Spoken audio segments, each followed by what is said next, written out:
வரலாற்றில் இதுதான் முறை ஒரு ஒரு நாடாளுமன்றத்தினுடைய சபாநாயகருக்கு எதிராக நம்பிக்கையில்லா தீர்மானம் கொண்டு வரதுங்கிறது இதுதான் வந்து ஆச்சரியமான விஷயம். எப்பவுமே ஆளுங்கட்சிக்கு எதிராக நம்பிக்கையில்லா தீர்மானம் கொண்டு வருவாங்க, அப்படி பார்த்துருப்போம். சரிங்க, பிரதமருக்கு எதிராக நடக்கும், மாநில முதல்வருக்கு எதிராக நடக்கும். ஆனால் முதல் முறையாக வந்து சபாநாயகருக்கு எதிராக நம்பிக்கையில்லா தீர்மானம் கொண்டு வந்தது வந்து இவருக்கு தான், அந்த பெருமன தன்கர் தான் சேரும். அந்த அளவுக்கு ரொம்ப ரேடிக்கலாக நடந்துட்டார், எக்ஸ்ட்ரீம் லெவலில் போயிட்டார். அவர் ஒரு மாதிரி ரசிக்கும்படியாகவே அவர் நடந்துக்கல பார்லிமெண்ட்டுக்குள்ள, அந்த மாதிரி செஞ்சிட்டார். ஸோ வந்து அப்போ அவர் எதிர்த்த இதே எதிர்க்கட்சிலாம் இப்போ அவருடைய ராஜினாமாவும் கேள்வி கேட்குறாங்க. எதிர்க்கட்சிகள் தங்களோட ரோல் கரெக்டாகவே பார்க்குறாங்க.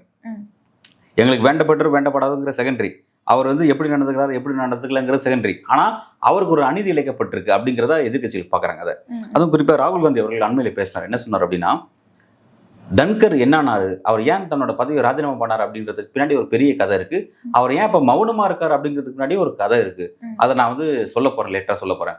எப்படி வந்து எலெக்ஷன் கமிஷன் வந்து மிகப்பெரிய முறைகேட்டில் ஈடுபட்டு இருக்கு, அதை பத்தி நான் ஒரு அணுகுண்டு ஒன்று போட போறேன்னு சொன்னார்.